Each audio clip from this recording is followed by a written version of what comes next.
you're not alone. Yeah. I guess if you embrace that, and then the self-doubt kind of goes away. Can never do it alone. I'm Tyler Simmons. Welcome to In the Yard, a Western States podcast. From employees with decades of experience to customers working hard in the field. Join me for conversations with some of our industry's best and brightest to hear their stories in the heavy equipment world.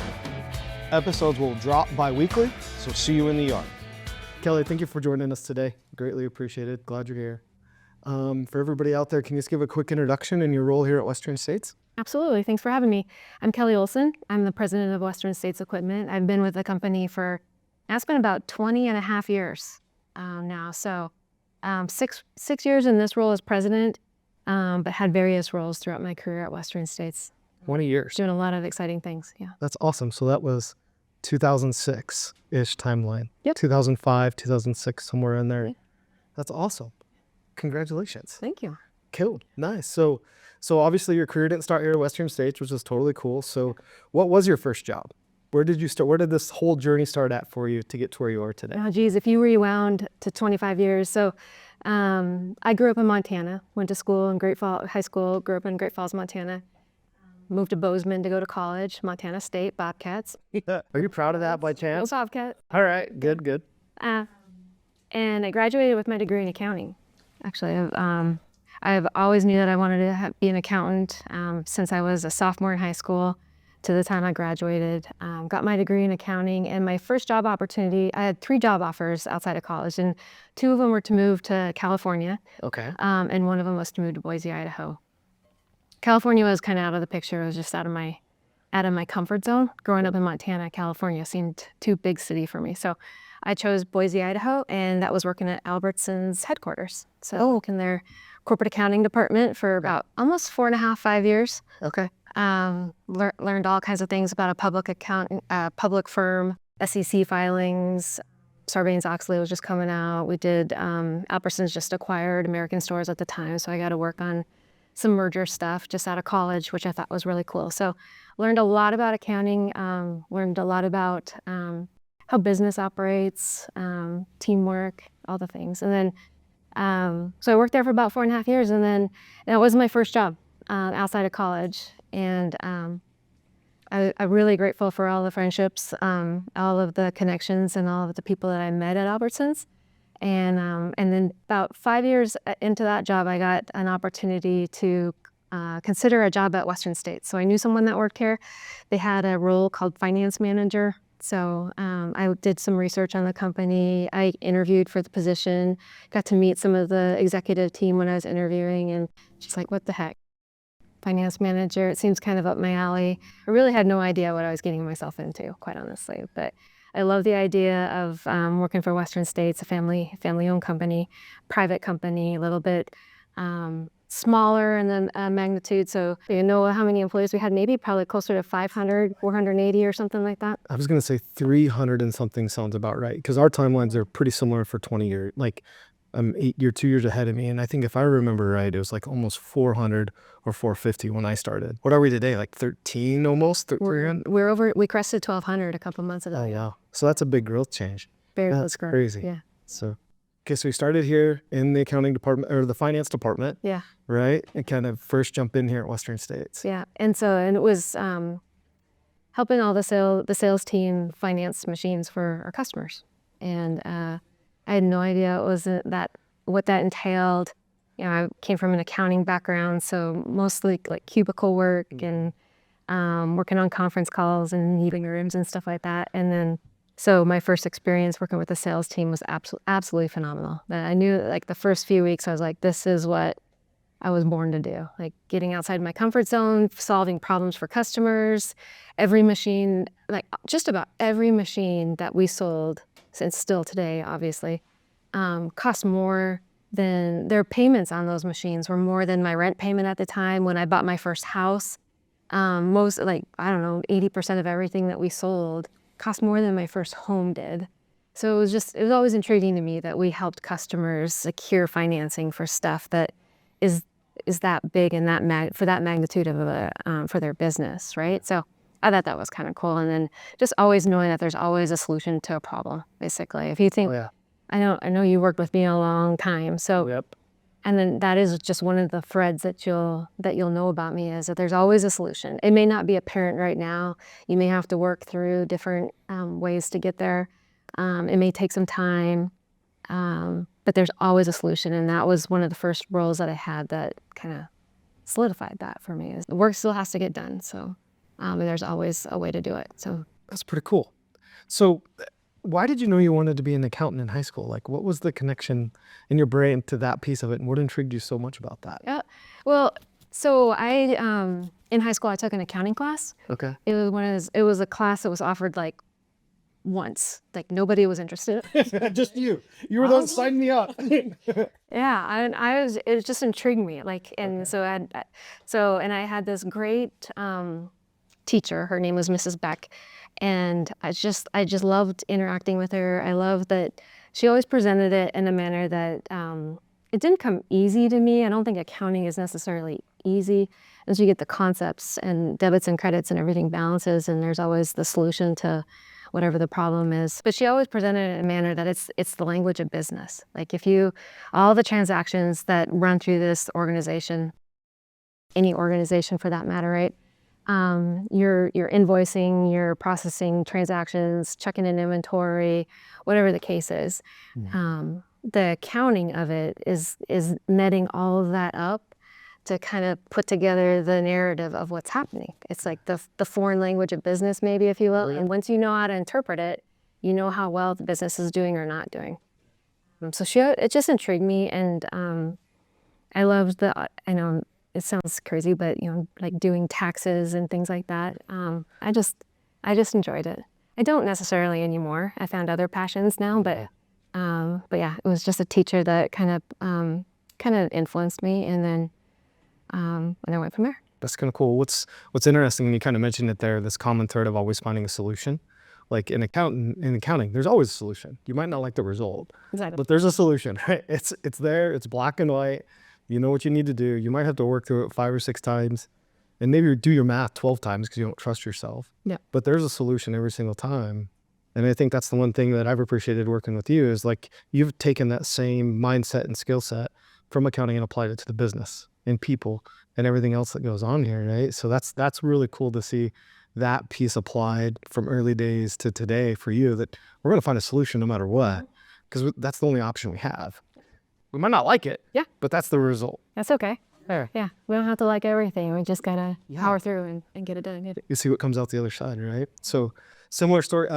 So you know this about me, is that when we were working on, you and I did some projects together, and there's one distinct moment when accounting, all of a sudden I liked accounting. And it wasn't the teacher that I was going to school that was teaching accounting.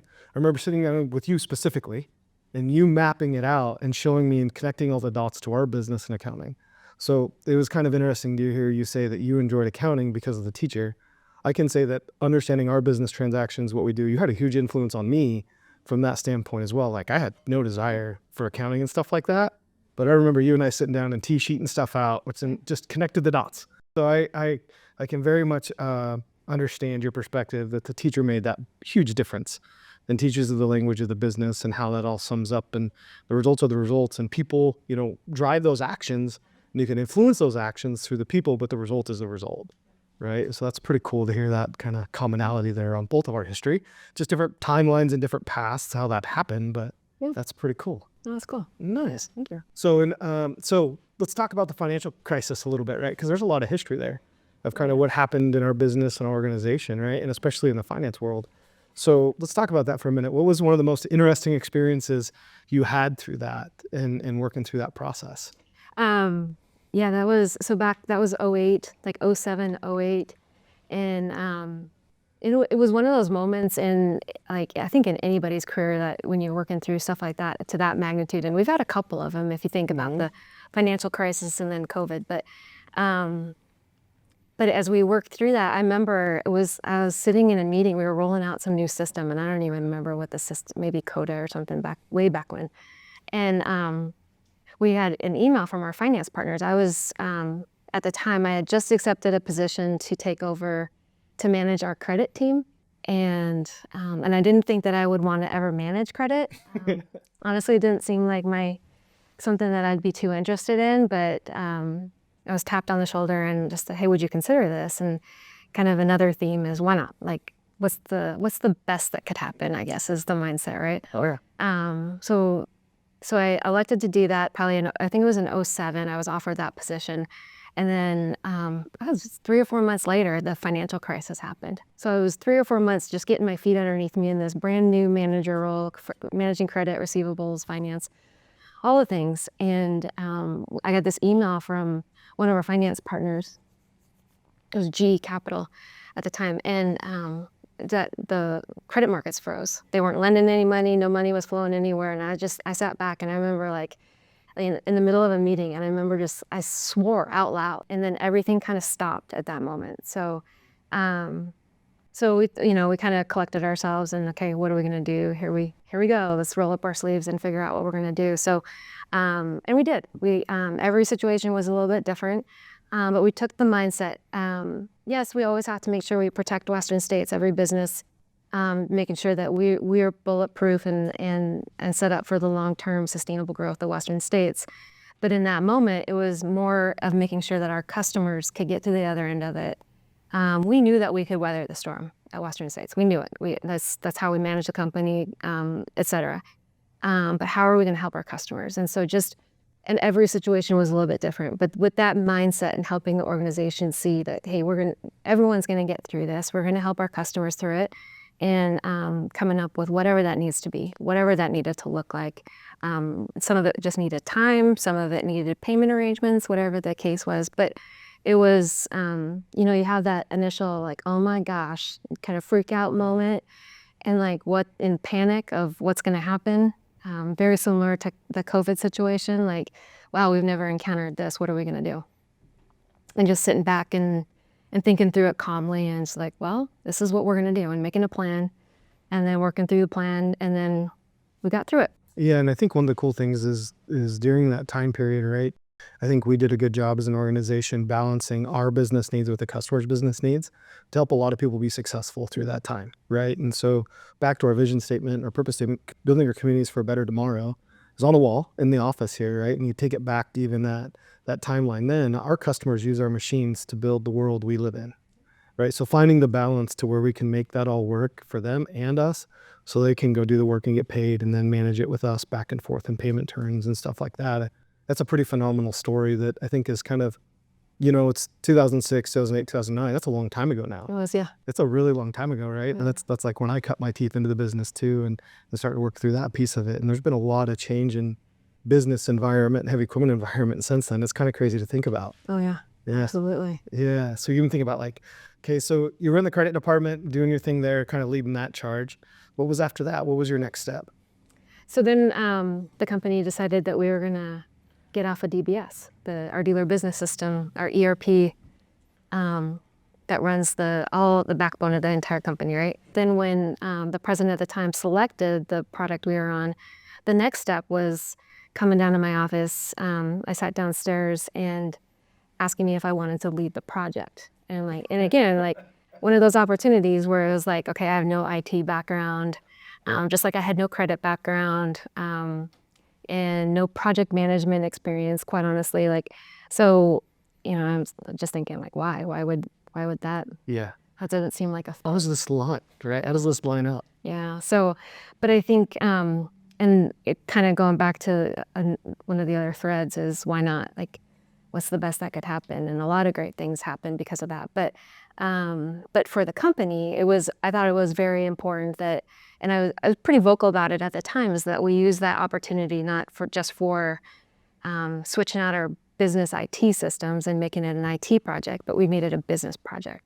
So I accepted the opportunity, and the rest is history there. But yeah, it was just one of those things where throughout my career at Western States, there's always been a handful of people that, and Tom Harris, our ex-president, was one of them, where he's looking at the bigger level and just kind of tapped me on the shoulders as different things came up, and kind of looking out for me a little bit. I mean, I think there's people like that in everybody's careers, and a big reason why I took the job as president at Western States, to kind of pay that forward and pay that back to the organization as well. But kind of looking out at the bigger picture and seeing things that I didn't necessarily see for myself, and just opening up the blinds a little bit to what's possible. Yeah.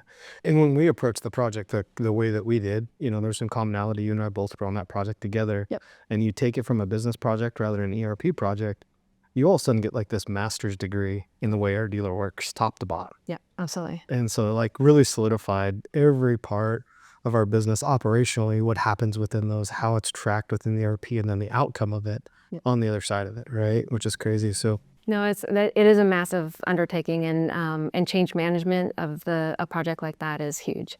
I think we'll probably still live in the effects, the change management effects of going through that ERP. But it builds that resilience in our organization that, that anything's possible. We got through this, we'll get through the next one. And but setting ourselves up for not just success for today, but for 5, 10, 15, 20 years from now is very important. Strategy is a big piece of that. Like you mentioned, it's making sure that we're not just staying complacent and getting by with what we have today, but we've got to set ourselves up for success tomorrow. yeah, and I think the one cool thing that's in there is the real facts and data to make a better decision, right? We have lots of business professionals out there that understand the business that they do every day. They can feel it. They can understand that, oh, hang on, wait, this is not going right, or this just doesn't feel right. And then we stack in the data to that and just enable people to make a better decision. Yep. That's the win. Or it shows you made the wrong decision. Yeah. And you're like, oh, all right, that's great. And you move on. Adjust real quick. We do a new strategy, adjust to game time decisions, and let's get back to it and get after it. So project's over, we implement the ERP, right? And then as you go forth from there, I think your next step was controller, right? You jumped into the controller role post-projects. Is that correct? Correct, yeah. Yeah, so I was the controller for a couple of years.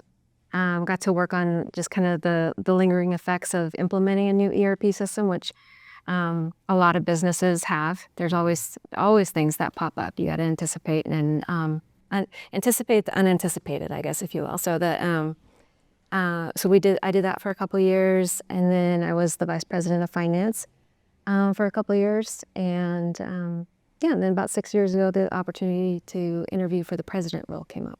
Oh, wow. So how did you make that decision? That's a huge decision, right? Like to even put your name in the hat and apply for an interview for that job. So how did that decision go? Or what did that look like in your brain? Like, hey, I'm going to go do this and try it out, right? Well, it's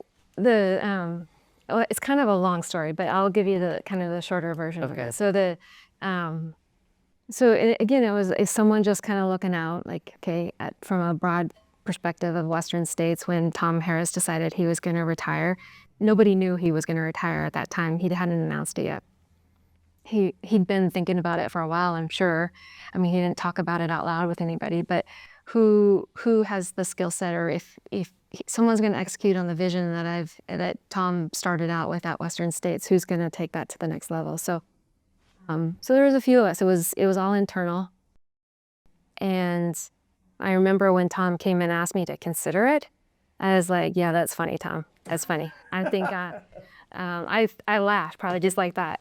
And because I had only been in the role of vice president of finance for maybe a year and a half.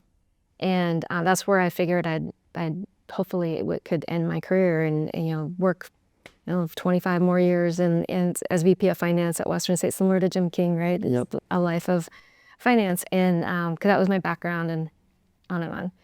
And so the idea, when it came up, I was like, It got me thinking, honestly. And then, and maybe it's just a story that I tell myself, but I think a lot of us find ourselves in that boat where you might have the doubt or self-doubt and 100% of confidence of, could I even do that? And then I just, I kind of switched that mindset to the degree of, like I was mentioning earlier, what's the best that could happen? I mean, I go through this process and I'm told no. Oh, well, there's 2 other candidates that are very capable of taking this organization to the next level. I'm still in good hands as an employee of Western States. I was just told no, that's okay.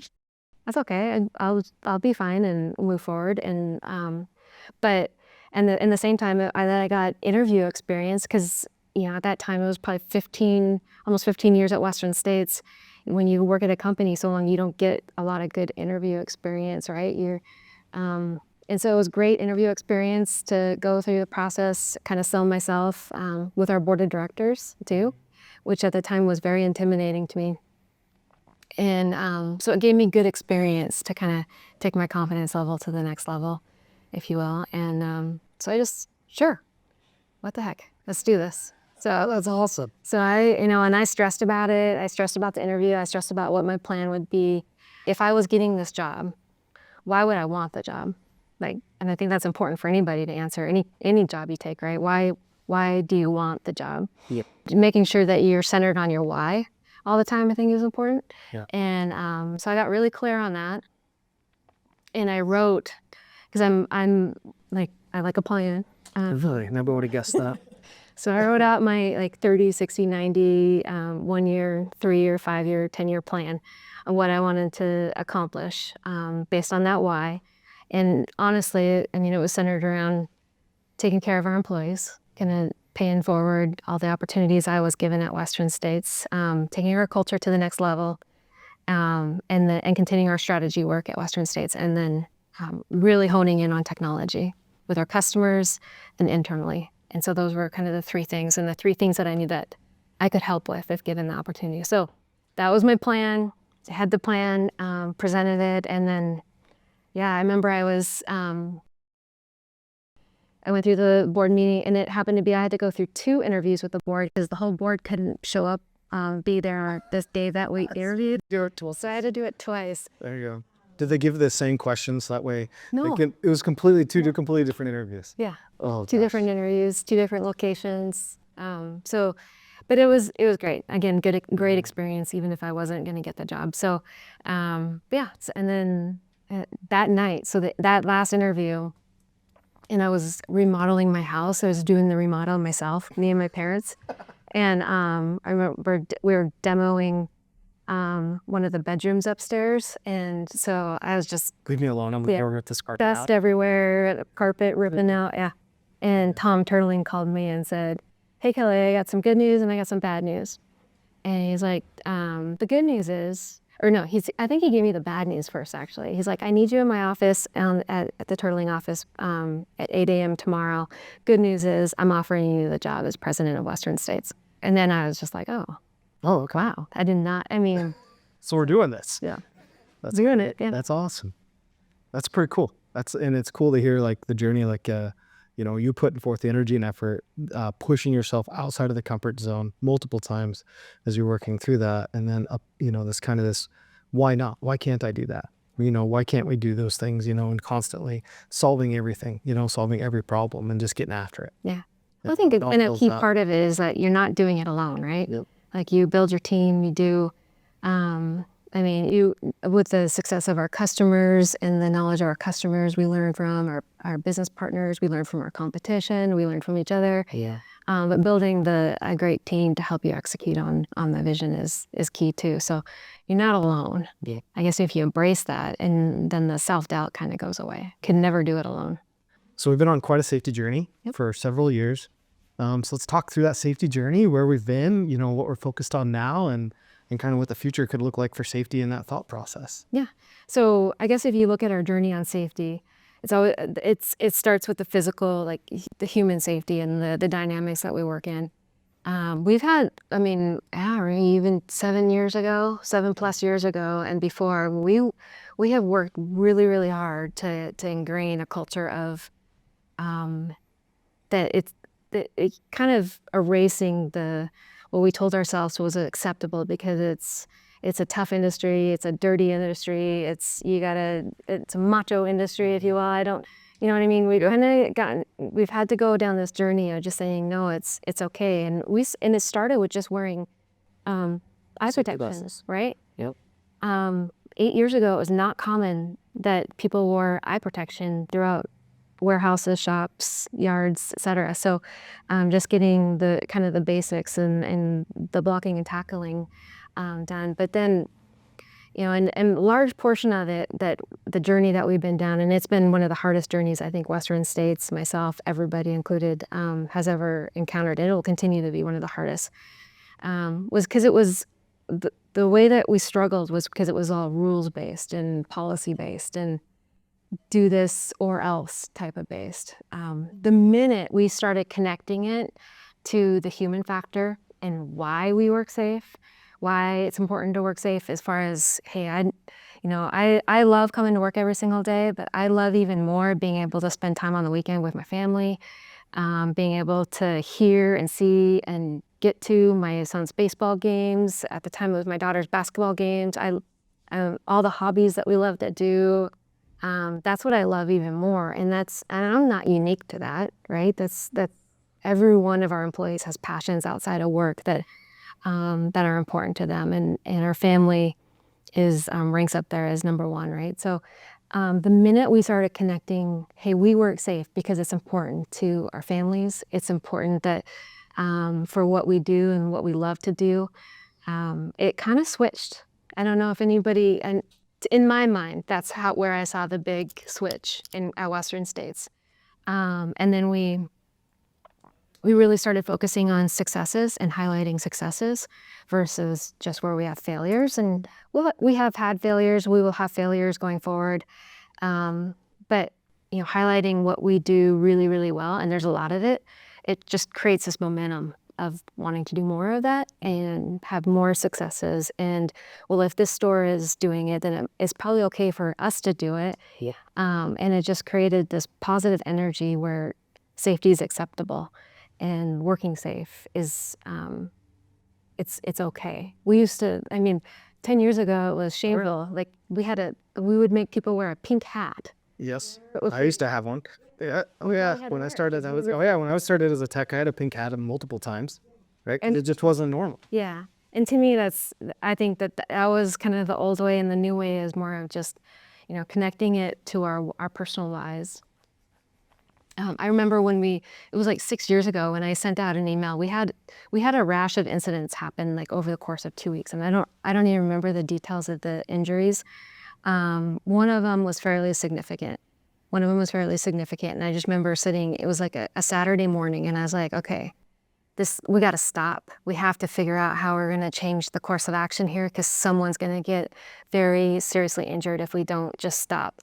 And so I put together a video, I remember, of why I work safe, or why I choose to work safe. It was my family. I had pictures, and I think I put music. I don't know. It's nothing as sophisticated as we do today, but it was my little way of putting it. Maybe it's even PowerPoint. I had no idea, but It was your why. it was my why.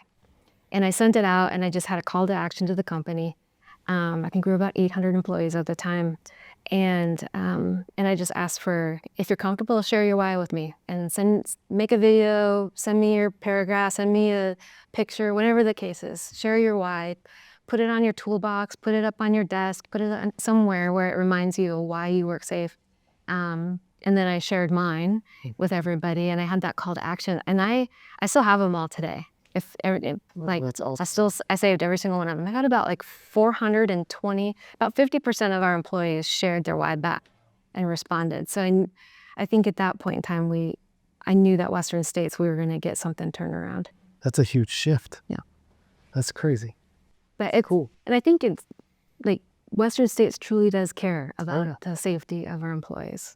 There's nothing else. It's about going home safe. So. Yeah, and it's, you and I were having a conversation the other day about something that's going on, and I think one of the cool things at Western States that we do really well is when something is not going right in safety, we'll do a safety stand down within minutes. Yep.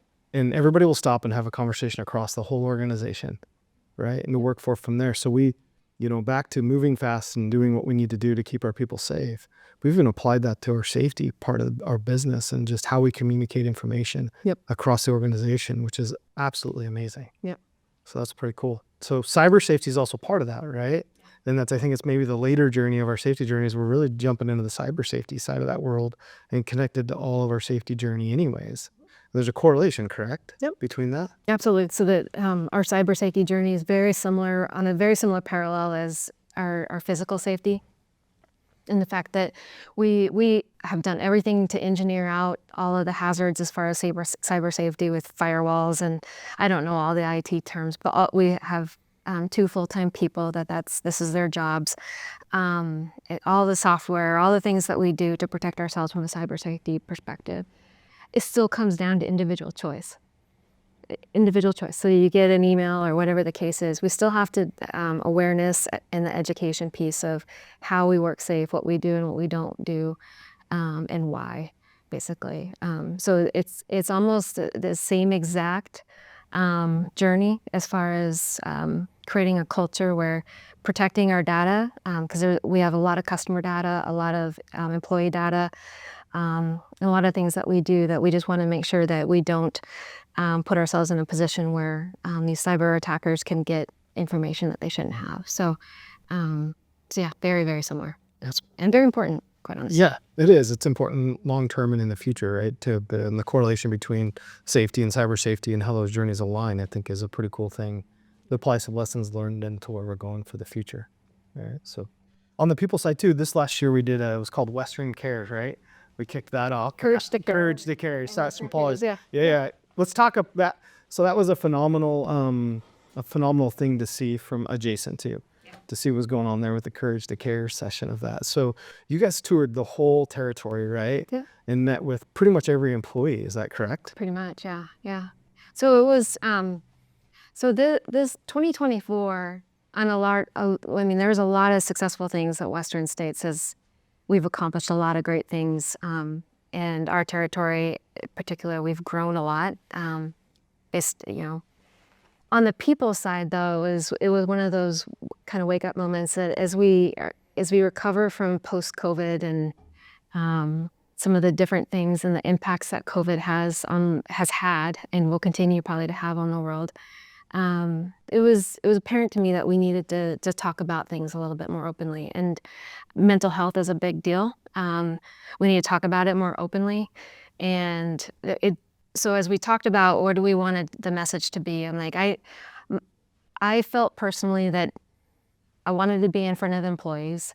We have all kinds of resources and tools and information available that we can help kind of catapult us through this post-COVID stuff. And everybody's in different spots, but it was a tough year for a lot of our employees. And not that I'll get into all those details by any means, but just being able to say, hey, I care about our employees and I want to pay that.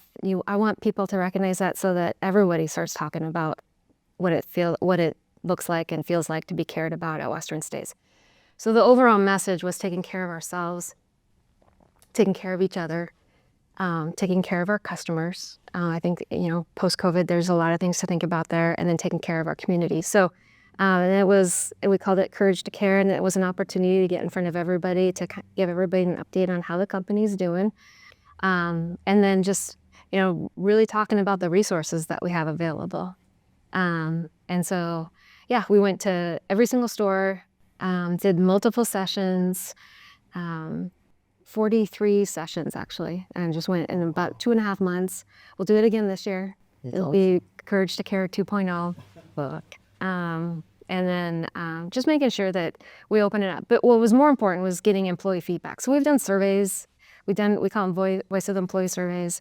Yep. And just getting that feedback directly from employees.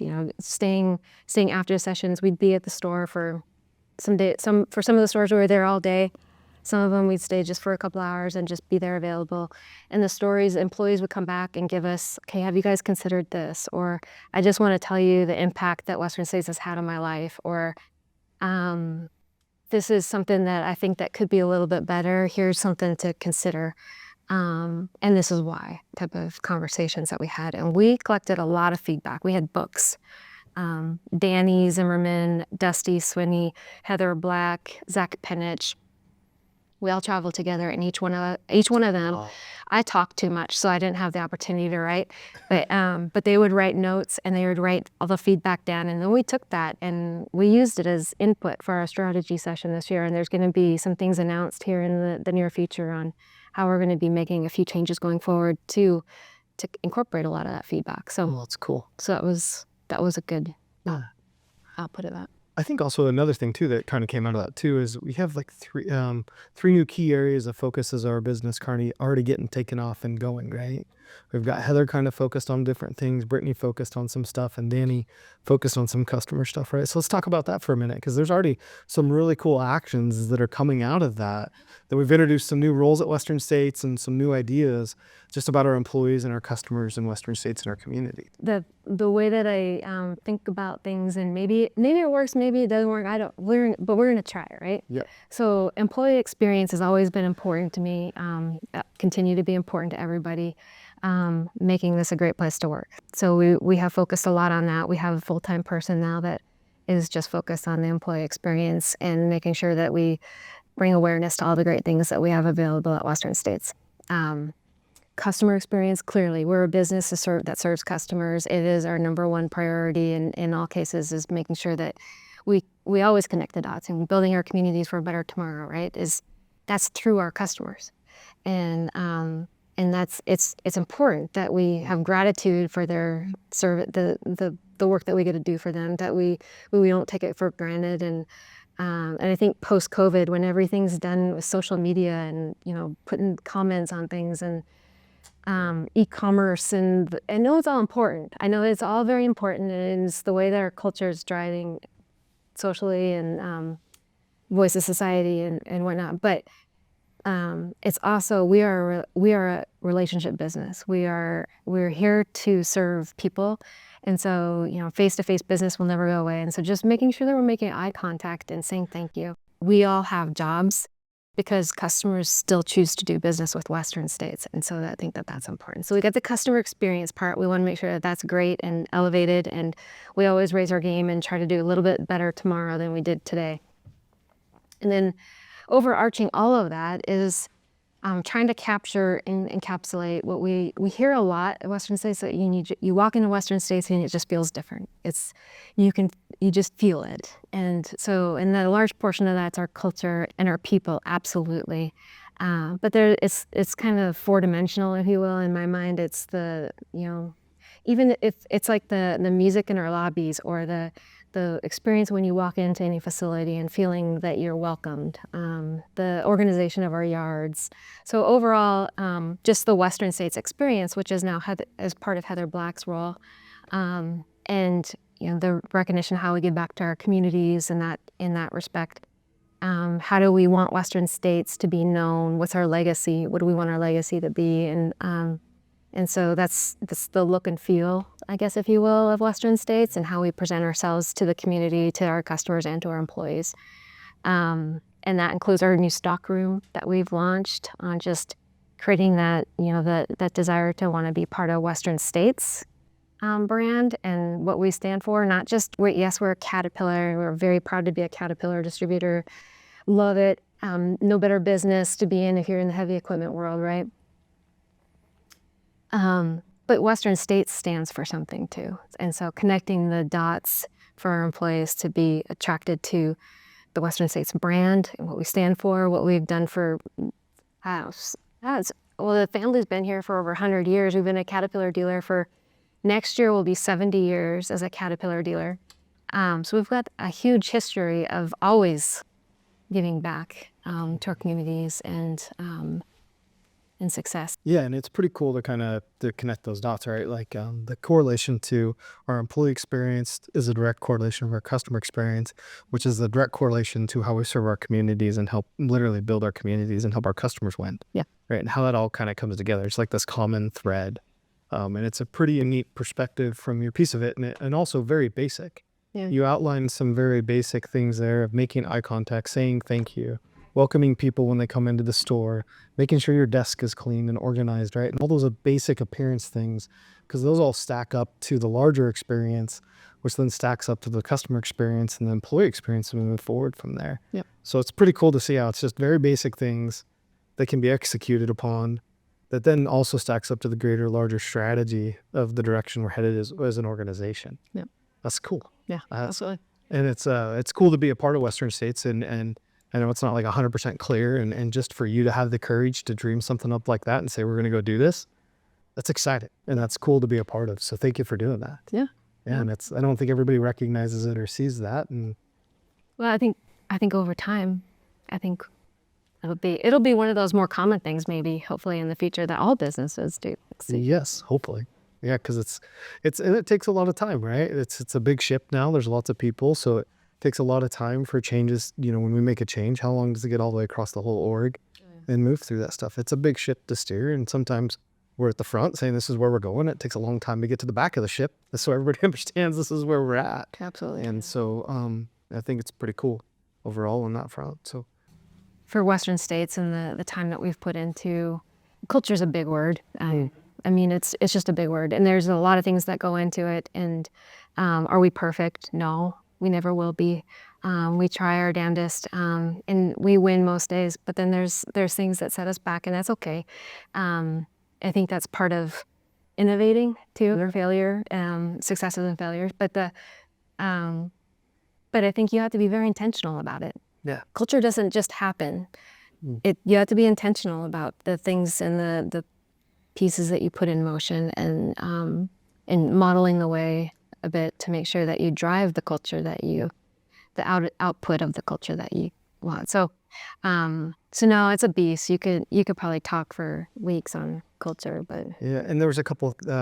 The leadership challenge just popped into my brain. Yep. There, you just popped out a couple leadership challenges. So we're kicking off the Leadership Academy too, right? And getting that whole process going again was a big part about people and culture. So I think that's something that's pretty exciting. That's kind of, we're getting rolling again. we got a strong strategy at Western States. We govern it, we recalibrate it, and this is that we live and breathe it at the executive level, right? To make sure that we continue all the things as far as plans and action items are concerned to continue to achieve our purpose and our vision at Western States.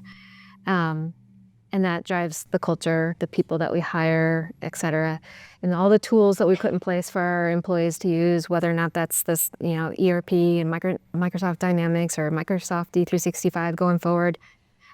So you got strategy, you got culture with strong people, and we've got the best of the best tools and resources available to all of our employees. But none of that ties together if you don't have strong leadership.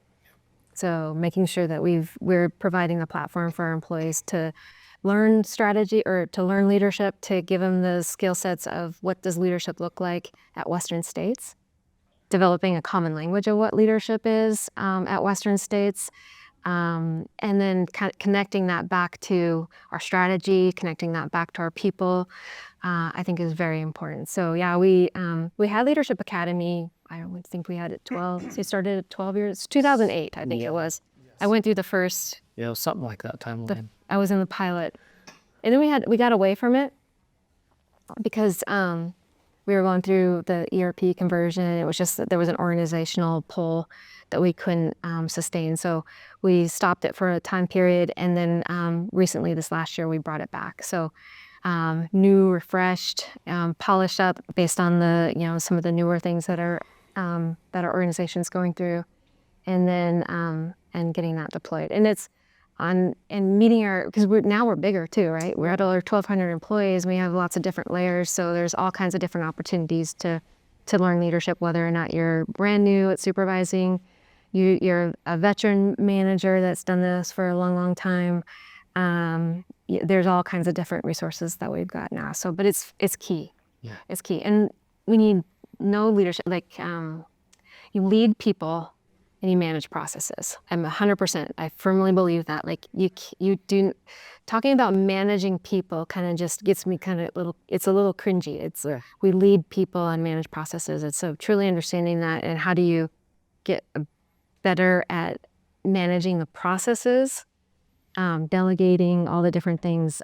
It kind of changes the world of being a manager and a leader at Western States. So.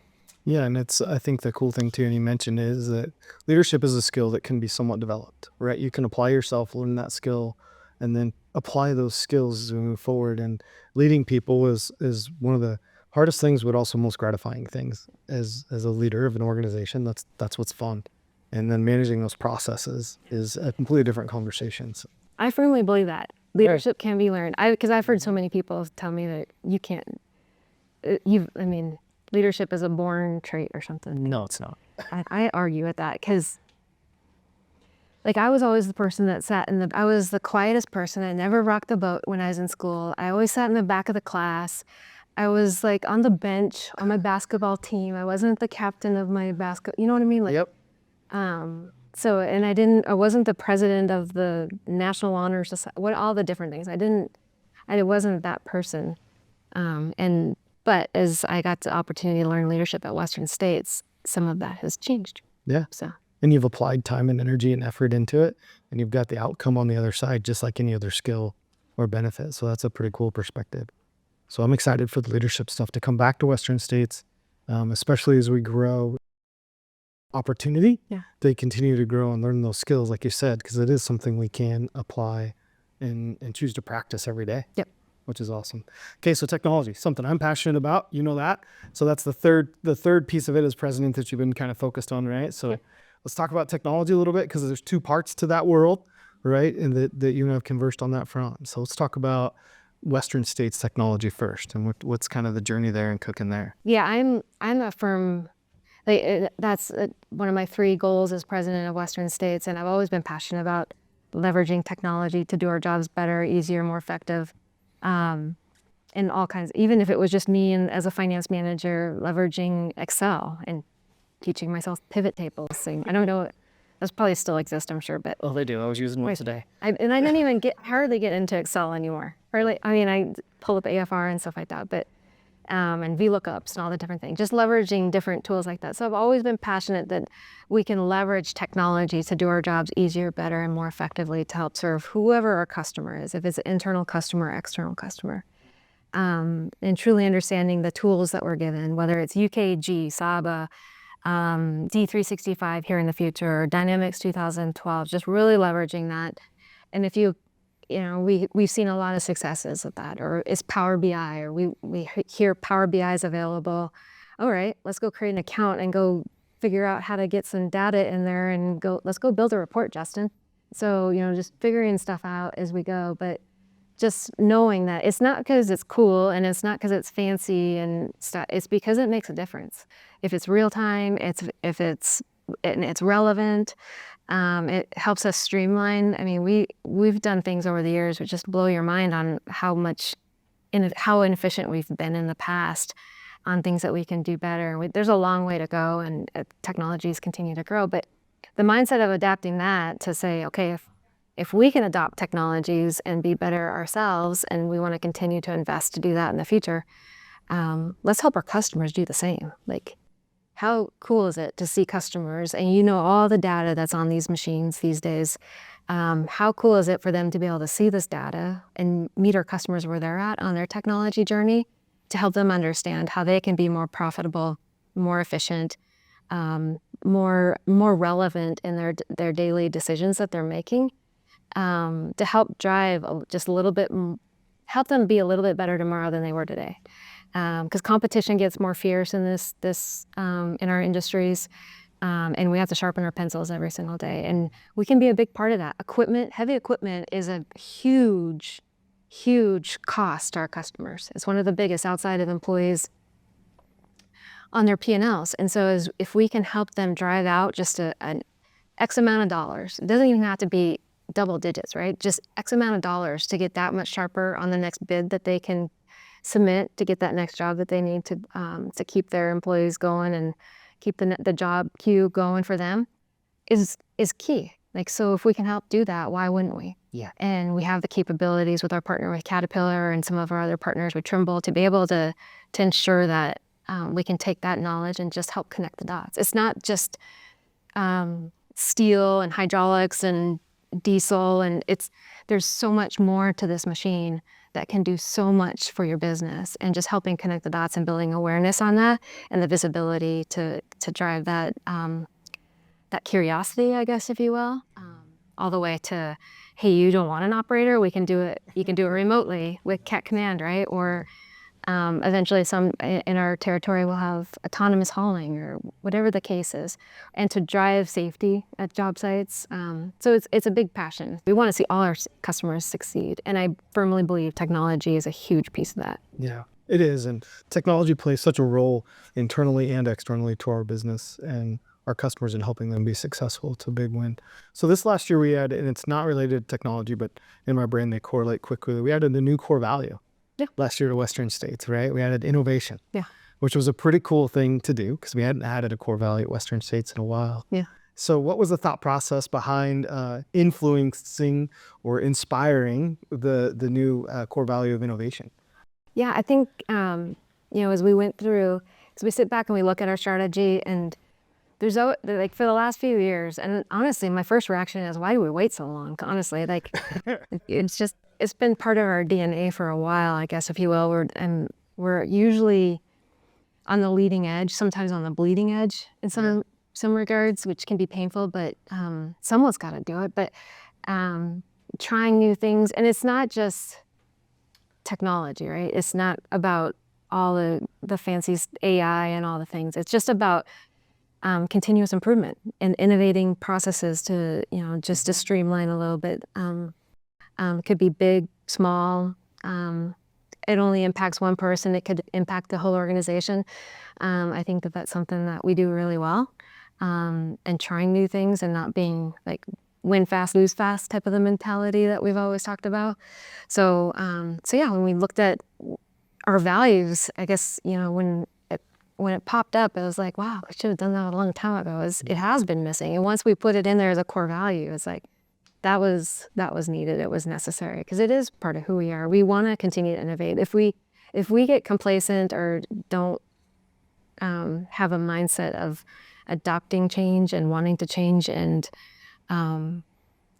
you get left behind. Yeah. And I don't want to see that for Western States. We want to be a Caterpillar dealer for the next 70 years, 70 plus, right?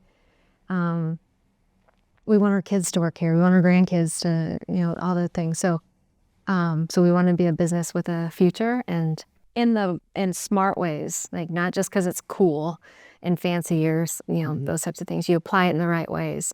Innovation is key for us. Yeah, and I think some of our best examples in the past couple of years of innovation don't really even have anything to do with technology. Yeah. Like if you look at some of the stuff we've done around the rebuild strategy and how we rebuild machines, and some of the stuff that we do around that. Like we were talking an episode we talked to Brock Holmes on a couple details of what he does in the rebuild strategy, which is crazy when you look at how many machines, what's going on there, and that's not even technology related. Yeah. It's just ingrained in his thought process of like, how do I rebuild this 836 the best way I possibly can? That right there is innovation happening every day. A field technician saying, how do I make my route the most effective so I can take care of all these customers every day, right? How do I make sure I'm safe when I do the work that's in front of me, and taking that ownership and that action?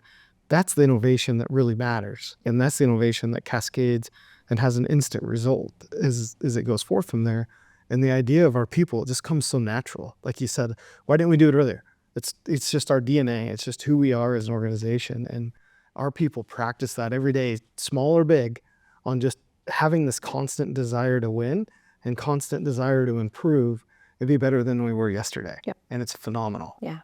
A big piece of that is driving the curiosity. So for Brock to, hey, I want this customer to get this 836 a day earlier than what I told them, or whatever the mindset is. It's just that the desire to drive that excellence, and to if I tweak this or adjust this, then I can get that machine done this much quicker, or I can go see 10 customers today versus 9 customers, or whatever the case is. I think that's having that curiosity, which, I think that's fundamental to drive innovation. But curiosity then drives engagement. You're learning more about the organization. You're making an impact to the organization. And I think that's key. And that drives purpose to what you do at Western States. So it's exciting, and it's really cool. And you look at just our people. Our field techs are some of the most innovative people every single day, and dealing with the elements and what they deal with every single day. Our parts delivery team delivering stuff and getting parts to customers, like those guys are the ones that are really making that difference and applying to it. And it's just so inspiring. Oh yeah, from my perspective, just to see what they do every day. Yeah, and case in point, today I'm sitting in my office. It's snowing out, right? Like I'm dragging in field technicians leaving for the day, and I'm sitting in this cozy chair. Yep. And we have field technicians out there all day, every day, yep. Fighting the elements like snow and heat and all the things that just making sure that our customers are taken care of. They're hard jobs. They are. Really. And inspiring what they do too. I mean, you look at some of those guys and how they fix things and the trust that the customers have in with them. I mean, they get after it. It's a pretty cool gig that we have here at Western States, and the impact that we have. It's pretty phenomenal. Okay, so what's the future look like for us here at Western States, right? So as we look ahead, 25, 26, 27, whatever that timeline in your brain is, and as far as that, but what does it look like from your perspective? No, I think, yeah, that's a good question, because a large portion of that plan I talked about that put together is when I interviewed for the president, a large portion of that the organization has accomplished a large portion of that. And I thought that was going to take 10 years. It took 5. So when I look out and I use that as a frame of reference, and I think that it's, the future for us is unlimited, basically. I think that, with all the great employees at Western States, our strong vision on where we're taking this company as far as what matters and what doesn't matter, keeping the main thing. We're a Caterpillar heavy equipment distributor. And all the things that come to accompany that and complement that is what we will remain true and steadfast on. The territory that we have the privilege to serve is continuing to grow. The ability for us to be able to serve that market with all the industries that all the dynamic industries with construction and mining and forestry and ag and 12 other industries that we get the privilege to serve, I think that we've got unlimited potential. And so it's up to us to stay focused on what the main thing is that we want to stay true to. We continue to develop our employees with the continued focus on technology as well. As we move forward, I think that it's unlimited. Yeah, it's unlimited. And I think back to kind of like your main thing that's kind of been a driving force behind your strategy as a whole is it's what we're going to make it, right? And driving the business forward and capturing that opportunity. There's a huge opportunity in front of us. It's up to us to go get it and focused on the main thing, being a heavy equipment provider of Caterpillar with the other complementary products as we need to help our customers win every day. Through our people and through our purpose and our vision is the key thing of it. And it's pretty exciting to be a part of. Nice. Well, thank you for spending some time with us. Thank you personally. You're a huge influence on me and my career and where we're going. And so I appreciate that. Thank you again, Kelly. I love what you're doing with the podcast. I love this. Thank you.